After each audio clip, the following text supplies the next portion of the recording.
Hey, I'd like to welcome you to another episode of Mission Matters. My name is Adam Torres, and to apply to be a guest on the show, just head on over to missionmatters.com and click on Be Our Guest to apply. All right, so today I have Ashley Thomas on the line, and she's founder and CEO of Bridge to Sports. Ashley, welcome to the show. Hey, Adam, I'm so glad to be here.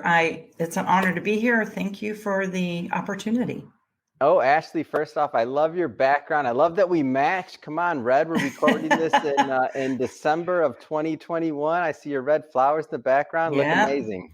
Thank you. Well, hey, it is that time of the year. We should be festive to, show thanks and gratitude. Mm-hmm. We've been in some tough years, but the reality is if we find things to be thankful for, it allows the life to be much better. And it is part of what I choose to do every day.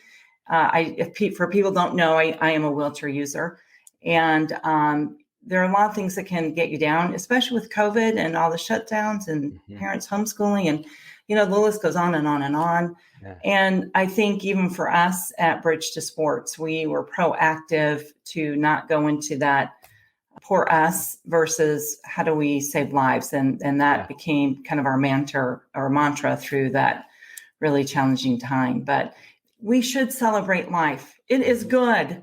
So yes. And a celebration having you on the show today. And I'm excited to do a deep dive into Bridge to Sports and really how you're providing opportunities for those with physical disabilities. So we'll talk about that, of course, but we'll start this episode like we started them all with our Mission Matters Minute. So Ashley, we at Mission Matters, we amplify stories for entrepreneurs, executives, and experts. That's our mission. Ashley, what mission matters to you? Having grown up with disability and often through the medical and a lot of opportunities in life, you were told no. So when I finally figured out how to, I said, we're going to find the yes. And so Bridge to Sports creates opportunities for youth, adults and veterans with physical disability to play sport. And that could be individually, on a team, and it can be recreational, competitive. We've got some of our young people are on national teams. I was on a national team at one point, but it changes how you see life, and life is better when you can engage with others, and disability sometimes can challenge that. So the mission for me is creating opportunities for people to play and have fun through sport. Awesome. Love bringing mission-based individuals on the show to really share why they do what they do, like what their passion is, like what gets them motivated. So great having you again on the show. So let's just start off with maybe for Bridge to Sports, like how did this come about? Like, how did you get this idea?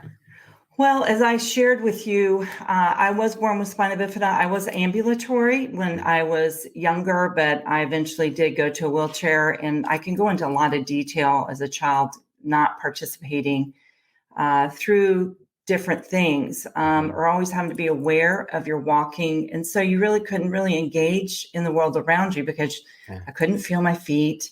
I didn't know that as a child. There's so many things when you're young you are not aware of, and you don't know. And I didn't know. I didn't have feeling in my legs till I was in high school. Wow. And then I thought, that explains why I trip all the time and I fall. So there's things like that. But I have 3 children. I want to share that I've had a very good life. I lived in England for 7 years. So I had an awesome opportunity through my husband's job, took him there to experience different cultures and different ways of doing things. And when we came back to the States, just a little bit of history, I have been through, 6 hip replacements. Wow. And over 35 surgeries. I stopped counting because I found it mentally wasn't a good place to sit there and go, I've been this and this and this, and start going, what can I do? So I volunteered and worked at the local hospital here in the spina bifida community, as well as the children's hospital. And I began discovering how I could be active, because when I finally went to a wheelchair, it became the tool that empowered me to be a part of life. I said I had 3 children. My son played football. He played in college. And I remember in high school sitting in the van outside the stadium with binoculars going, okay, I see what's going on out there. Yeah. My daughter was in plays, some of the places where I couldn't get in, but I said, I can sew, I'll make costumes. So there were things that I did because I love my children. They were very much a part of the world I was in. But then when I got a wheelchair, I said, I have so much more energy. I don't have to think. And I can actually push and talk at the same time. This is amazing. So my daughter was in high school and I said, do you want to do this 5K with me? I think I can do it. so she said, sure, Mom, we'll do it. Oh, God bless children. And they love their mothers and they Yes, do they things do. they wouldn't do otherwise, maybe. Hey, Well, adults too. We love our mothers. Go ahead. yes, we do. And so I won't go into that. But I learned a lot of things. I learned that because I really wasn't part of a team, I wasn't part of give and take. I was not a good team member. And there were 5 hills on this course. And I'd never done a 5K before. I was told by the race director, you start, wheelchairs go first. And I said, I was hoping I was going to follow in the back. Like, let me please, I'm behind everyone. I said, I have never done one of these. They said, no, you start the race. Wow. Very commanding, which you have to be when you've got a lot of people.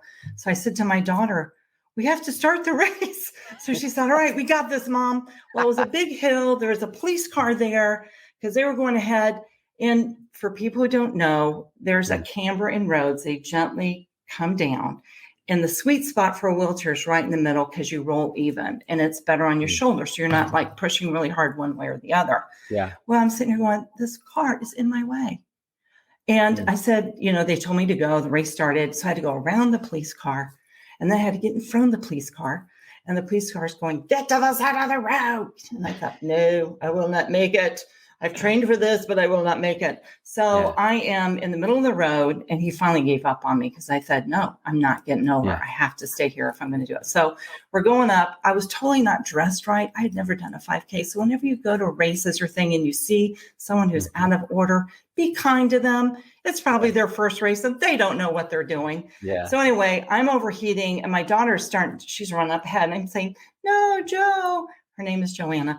Don't go ahead of me. Stay with me. So she faithfully came back. I'm overheating. I'm taking off stuff, going here. She's now running with this bundle of stuff. And we're going up our third hill. We get to the top of the hill. We come down. My arms are just aching. And I just need a break. So I am taking advantage of that hill going down. My daughter's in the back going, Mom, I waited for you. You're not waiting for me. So it was an interesting piece because I learned a lot of what I didn't know because I didn't play sport. And how are you a part of a team? I learned my daughter was very forgiving when we got off that. Oh, she was so mad at me. I will never do this with you again.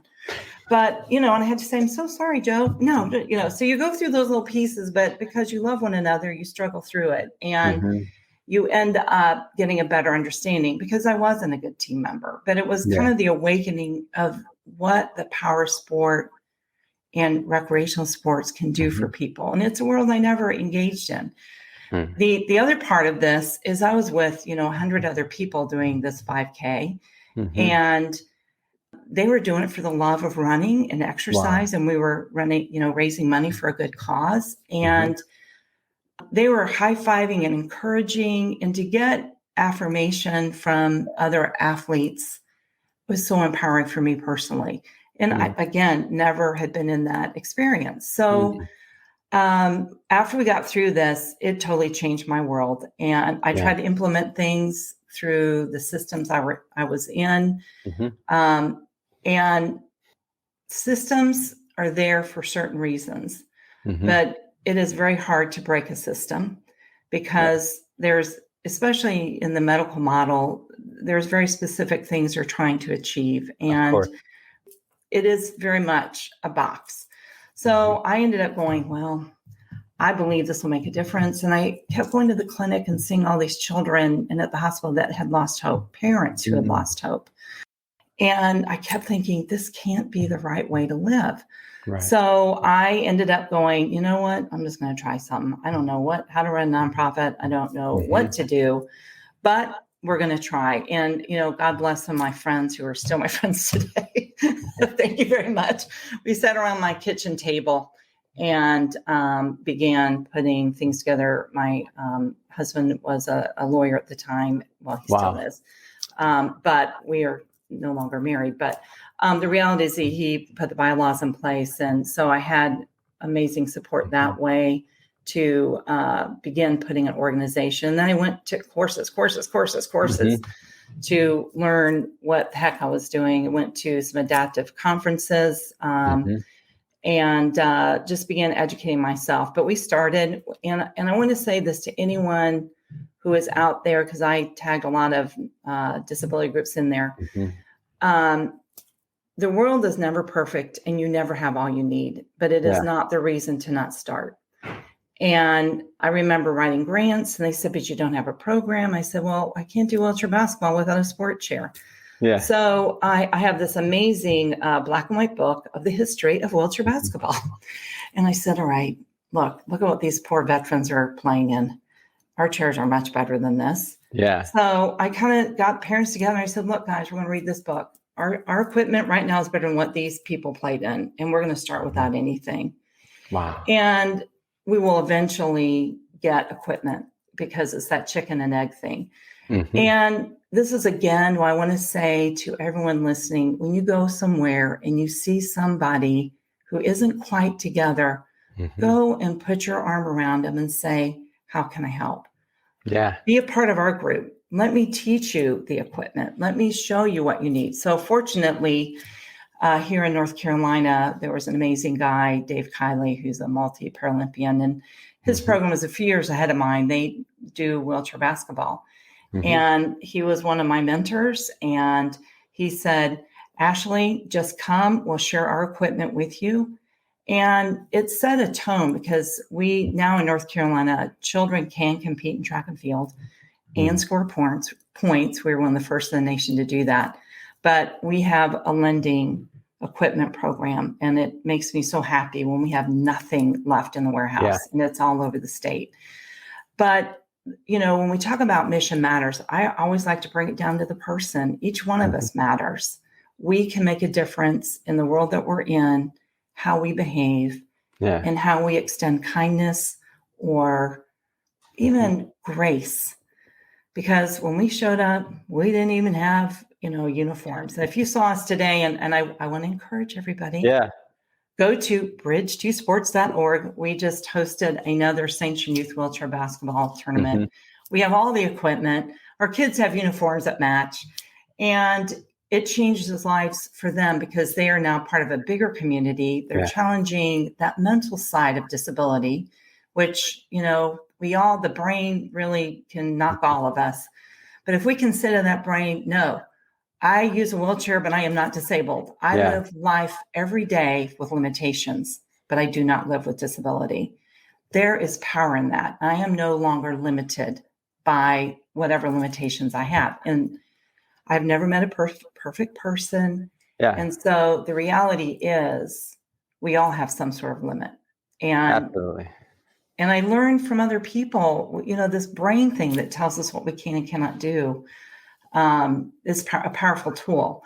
But I have found adaptive sports is one of the best tools to help the brain of someone with a physical disability to be able to go, no, you won't tell me what I can and can't do. So that's a little bit of how it got started. So it did get started. What a great story. It's amazing. It's inspiring. And I love when an organization or a business or an enterprise is started really out of a need or out of inspiration from a founder that just sees something that can be done a little better. As you mentioned, maybe the box didn't fit quite well for you and you're thinking about different ways to do things. Now you mentioned basketball as a tournament that you just recently held. I know there's multiple sports that you work with. I think over 10, 13. I mean, give us a little bit of a feel because obviously you've had much growth from those initial days. Give us a little bit more feel for the programs and the programming. Okay, thank you. We do multiple disabilities. The other unique thing about us is we work with different types of physical disabilities. So we have a pretty large visual impairment, low vision and visually impaired individuals.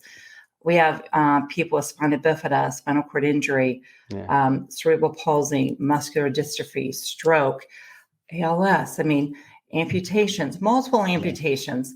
So the list goes on. And I think we're a little bit unique because a lot of Yeah. programs want to stick with one type of disability. Yeah. And I know why it is a little bit easier, but when you have to advocate for change, what I have Mhm. found, and I probably might offend some people with this, but I'm going to Mm. say it anyway because I'm guilty. I was guilty. Yeah. I think with disability, it's very easy for us to go, my disability is worse. And the answer Mm. is no, disability is crap for everybody. And Yeah. there is no worse for anyone. Mental health is crap. I mean, and I Mhm. think when we start going, mine is worse than yours, we pigeonhole ourselves and it Mhm. allows us not to see the strengths in each other. Mhm. So I really felt like some of the disability niches, we all have Yeah. similar needs. And if we can see that, and then if we're advocating for access, Yeah. we have a larger impact because now we know, oh, stroke and power Mhm. chairs and manual chairs and amputees and pregnant women and elders. Oh, we need ramps to get in because sometimes Mhm. our footing gets off. Well, now we have a powerful group of people who can say, here's what we need, and let's Yeah. go with a smart design versus a limited design, Mhm. which frankly is ADA. So I might have offended a lot of people in that. But Mm. so I think one of the great things that we do, we help each other understand the needs of each other Yeah. so that, and in adaptive sports, you always need someone to unload things, pull things up. And there are times the amputees are helping unload the trailer because Mm. there are things hanging up on the wall I cannot get to. So, Right. you begin helping each other, but we lean on each other's strengths. Mm. And there's something very powerful for that. So, in light of that definition of who we serve, Yeah. what do we do? So we run year-round sports, Mhm. and we have blended disabilities in that. So we do archery and air rifle. We have some amazing equipment that we have. So if you cannot pull back a bow, we have assistance for that. If you're a quad and you cannot use your hands and your arms and your legs, we have Yeah. a sip and release gadget that Yeah. to shoot an air rifle and archery, all you have to do is this. And then we have Wow. a little tripod that even if your little movement is only this, you can move your air rifle or your Yeah. bow to hit the target. We also do cycling, and cycling is probably our most diverse group because we have tandem cycles, and that's typically Mm. for blind and low vision. And then we have recumbent. We Mhm. have the low riders. That's the group that are in hand cycles. And then we have uprights that may be amputees. Yeah. We also do wheelchair basketball. We do goalball, which is a niche sport. It's Mhm. specifically for low vision and blind. We have bocce, Yeah. which is for more profoundly affected muscular limitations, which could Mhm. be ALS, MS, MD, uh, more profound cerebral palsy. I'm trying not Mhm. to use acronyms so people know what I'm saying. And then we also have a program for girls, GG, Girls Inspired, Girls Empowered, because I relate it back to my child as a Yeah. youngster. I didn't even think to ask the question because I easily accepted the no. Mm. And I think compliant children do accept the no. And so it's really for moms, sisters, daughters, cousins, aunts, any Yeah. female in the life of a girl, because they all need to see where the yes can be. Mhm. And I know I'm missing stuff and I don't have my list in front of me, but we do track and field, fishing, kayaking. But our website definitely has all that. But we do year round. So similar Mhm. to the world of sports, you've got your fall, winter sports, you got your spring, summer sports. So we similarly run sports like that. Yeah. So yes. So team culture. So one of the things that you mentioned here, especially when people are, as you mentioned, amputees maybe helping unload something that maybe you can't because you're in a wheelchair. Like a lot of the things that you mentioned just throughout this interview so far are all related to team culture, in my Mhm. opinion. Can you speak a little bit more about that and just the importance of what that can do for someone? Absolutely. Team culture makes you feel welcome. Team Mm. culture says you're part of a group. Team Mhm. culture says We accept you where you are and who you are. Yeah. And one of the things that we did during COVID, we had to do some big changes, like many people did, but it turned out to be probably one of our better changes. But if you came into our office today, half of the team are people with disabilities. Wow. And all of us have different, and all those groups I just described to you, I believe leadership needs to reflect the people they serve. So you'll see that same sort of thing on my board, as well as in my office, as well as our program cultivators who are out there doing the mission work every day. Yeah. Because I think we have to be the example that you can get into leadership. And I'll be honest with you, I feel like as a person with a disability, I can sit down and go, yeah, you're right. People are going to discriminate against you. People will look at you and go, you can't. So how do we help you to rise above that? And probably one of my best compliments, someone once said to me, you don't sit in that chair, you command it. And I said, well, I appreciate that. I used to sit in this chair and I had to learn how to command it. But isn't that true with any leadership? Is we have to teach it. We have to mentor it. And so one of the things that we put in place is that we want our director of programs, our program folks, our administrative team, the board. We want anyone who comes into this program, we want you to see that you can get there yourself or your daughter or son or your loved one, because I think that helps also push that team culture. Because can we individually do it? No. But collectively, and we're very open here, what our weaknesses are. And there's so much freedom in that. I want to encourage the world to own your weakness and build the strength. That's one of my big taglines, because we all have them. And it helps us to value the other members on the team, to go, oh, we need so-and-so to do this. And if that so-and-so is someone who can only use one hand, but they are the best editor, man, correct my spelling, please. Commas and all that stuff. So I think, we are very comfortable with that. I think when new people come in, they're like, what? Because we're kind of like, we're happy to say, well, no, I can't do this, but they can, but they're really good here. And we just kind of own that, so that, if you need this, this is where you go. And we're not a big team, but we're extremely, we do a lot. And besides the programs, we also do events too, major events, national events. So we have a pretty lean and mean team, and half of us are people with disabilities. And I personally think it's a strength, because we all, through our limitations, have learned to think outside the box to accomplish what we're doing. And sometimes we find an answer that no one else would see, because we're trained to think a little differently. Yeah.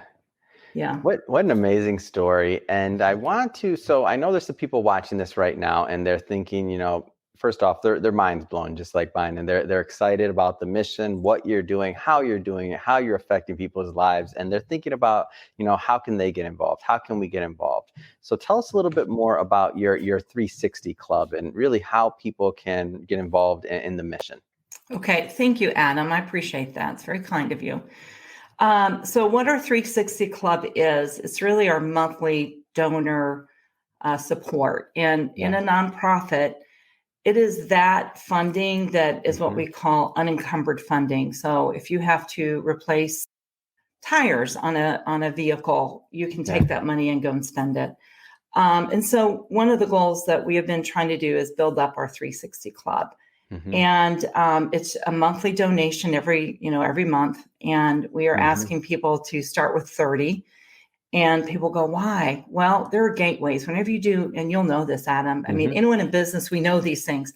But there's a price point that if you keep it too low, it costs you to take the money. And I am very proud to say our CFO, Mary Christie, is we are a platinum level on all the giving organizations. We run a very tight money and accountability in that. And so we track everything, and those gateway fees and everything else. So what we did is we figured out if we don't get 30, it doesn't give us money to use once, paying out all the expenses of cost of doing business.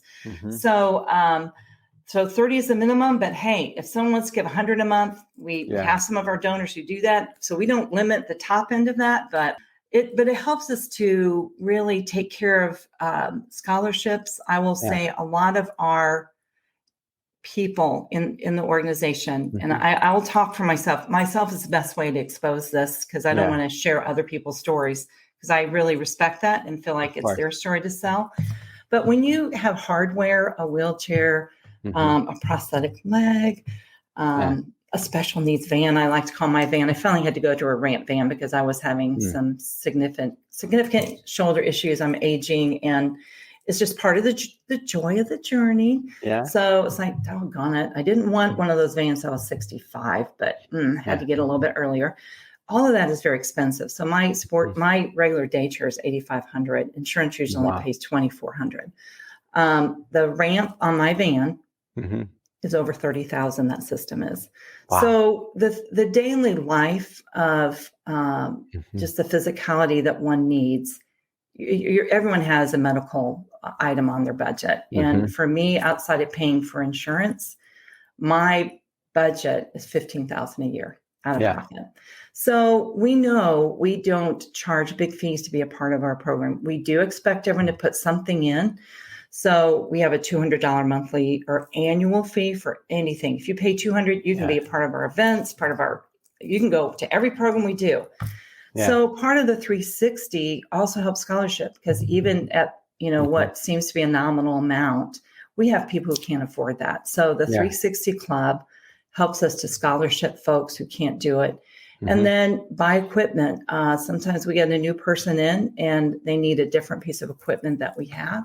So it allows us to have flexible funding to go, we have this over here. We can go and take care of this. So the 360, and some people say 360, that's weird. Why? And I'm noticing others are using that now. Well, if you go to your math, 360 is a wheel and it's a circle. And most of all the adaptive sports we do somewhere has a wheel in it.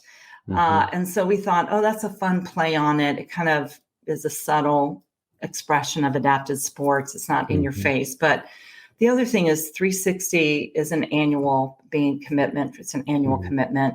And 360, to me, it's a circle. It's a holistic approach because grants don't take care of it. We have some amazing sponsors. But when you have certain grants and sponsorships, they're very much linked to a very specific purpose. And we are still here 16 years later because we honor those. Amazing. So it's the 360 allows us to have some flexible income to kind of move when we see, we need to go and get that piece of equipment. So I would like to invite everyone to be a part of the 360 Club. I think our website, you will post somewhere, but it's www.bridge2sports.org. And Adam, I would be remiss, sir, if I did not say, please, Adam, would you be one of our 360 Club members? I would be so honored.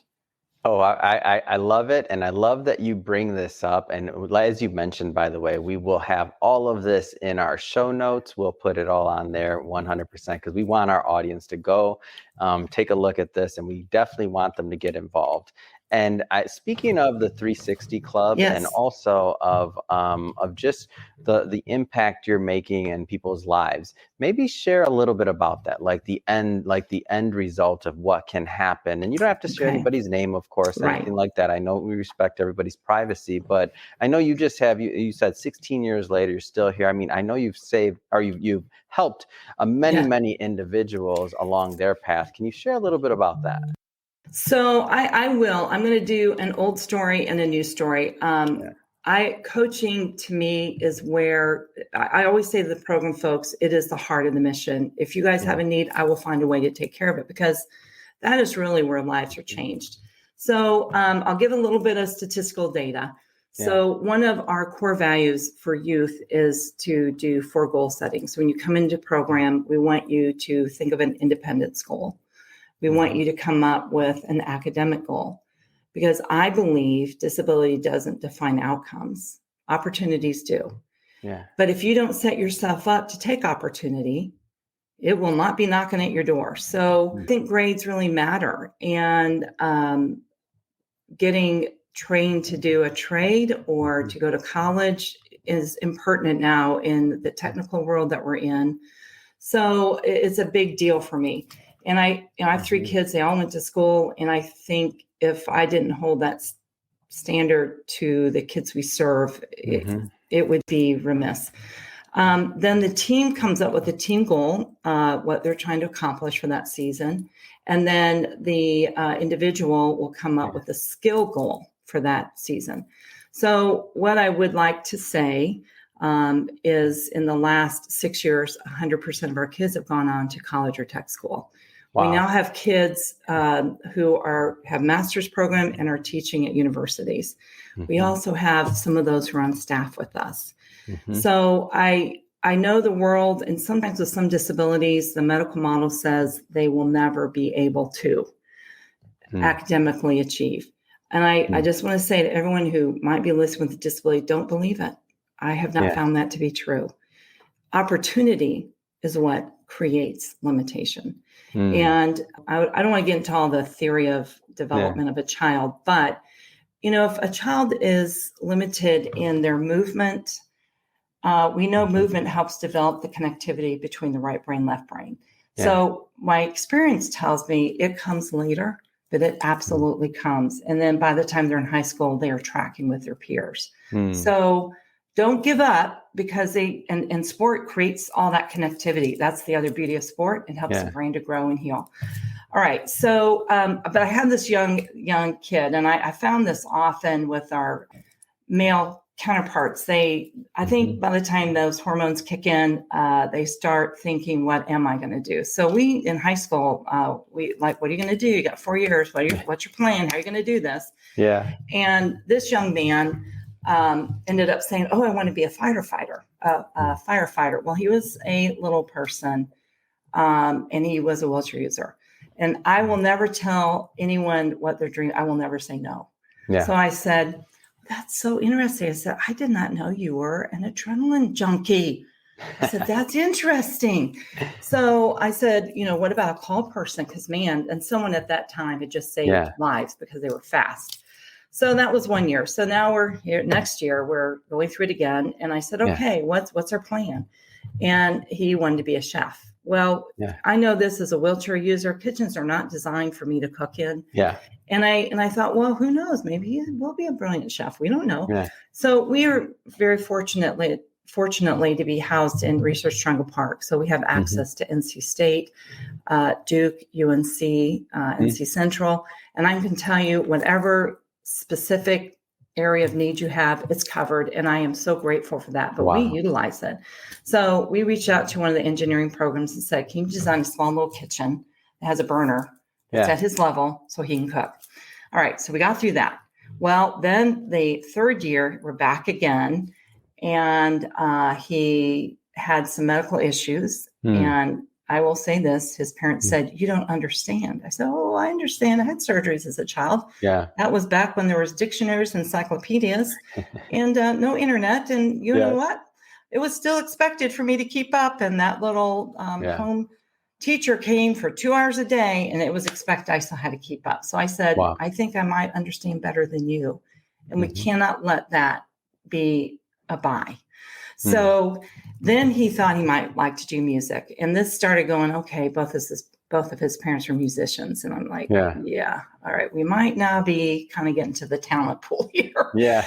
So we ended up going back to the engineering school. They built what was called the Beatmobile. It had strobe lights. It had speakers, all the mechanisms, dry ice. And so he started doing DJing for us. And time has gone on. His senior year, he also wasn't our best student. And I had to not allow him to go to a tournament because he was not doing passing grades, which was a real flurry for everybody. But I only had to do it once. And his senior year, we were doing pizza after practice. And his mom said, so-and-so, sorry about that. Yeah.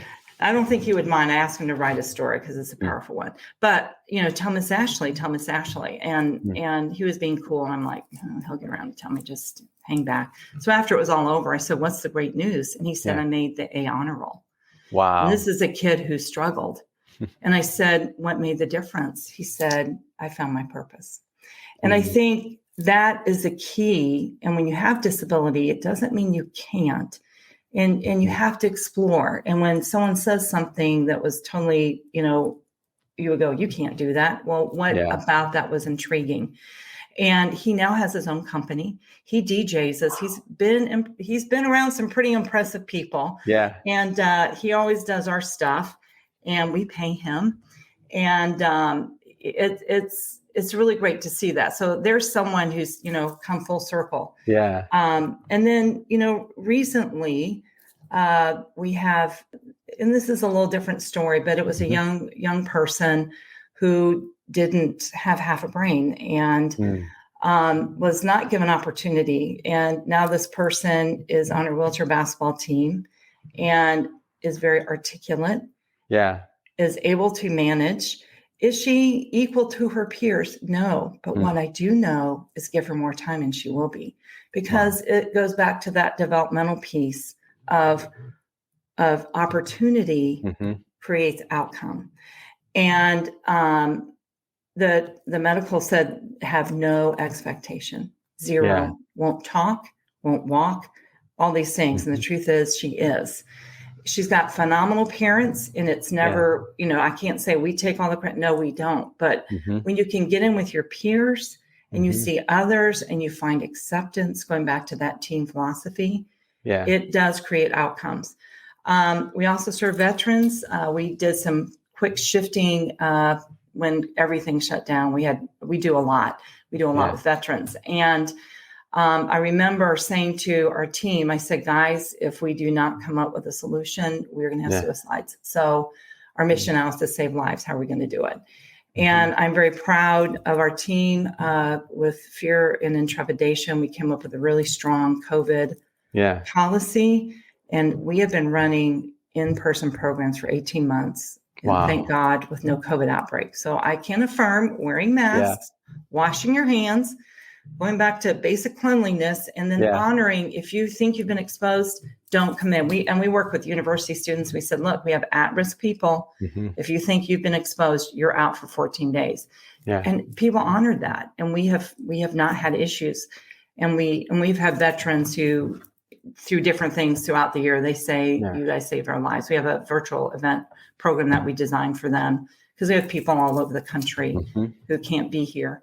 So we did think outside the box, and we do change lives every day. But I think seeing youth and veterans feel that they have purpose and value, and they can find their purpose, is what really is the magic that we do. And it's a joy to be a part of that. What an amazing story. I mean, I'm just so happy and thrilled to bring this to my audience, especially during the holidays. So we're recording this again in December of 2021. And just, the giving spirit, like all the things that are going on. And obviously, this is a year-round need. And I'm really excited about you adding to the model, the 360 Club, and really allowing people to stay involved year-round with this. So that being said, I know we gave it once, but I do want to revisit that one more time. First off, it's been great having you on the show, but if somebody's listening to this and they do want to get involved and they do want to follow up, what's the best way for them to connect with you and your team? So the best way is our website. Brad does a dynamic job. It has a ton of information on there, and it's simple, but it's www.bridge, BRIDGE, the number 2, sports, SPORTS. Don't forget the S on the end. And we are a .org. So remember, we're an organization, .org. Bridge2sports.org. And we'll put all of this in the show notes, because I definitely want my audience to go check this out and to connect and to support. And Ashley, I just want to say again, it really has been a pleasure having you on the show today. And we're honored to share your story and to really just spread your mission and passion for what you're doing and helping these kids really succeed and have a bigger vision, like keeping the hope alive. Like that story that you told about the individual who now has a DJing business. I'm like, wow, this is just it's just such an amazing thing to see, like the commitment and then year after year going back and like being supportive and like all the different things that you've done and that your team does. I know this isn't done Yes. alone. Mm-mm. So shout out to your team, right? Because I'm sure Yes, absolutely. they're doing they have their hands full too as well. Yes, absolutely. Absolutely. All right, Awesome. Adam, I'm going to tease you one more time. I'll be looking for your donation, sir. Awesome. I love it, Ashley. I love it. I'm excited about everything that we've talked about today. And to the audience, by the way, don't forget, hit that subscribe button. We have many more Mhm. mission-based entrepreneurs and individuals and experts coming on, and we don't want you to miss a thing. So definitely stay tuned in, hit that subscribe button. And Ashley, until the next time, it really has been a pleasure. Thank you, Adam, and happy holidays, and wishing you great success in 2022.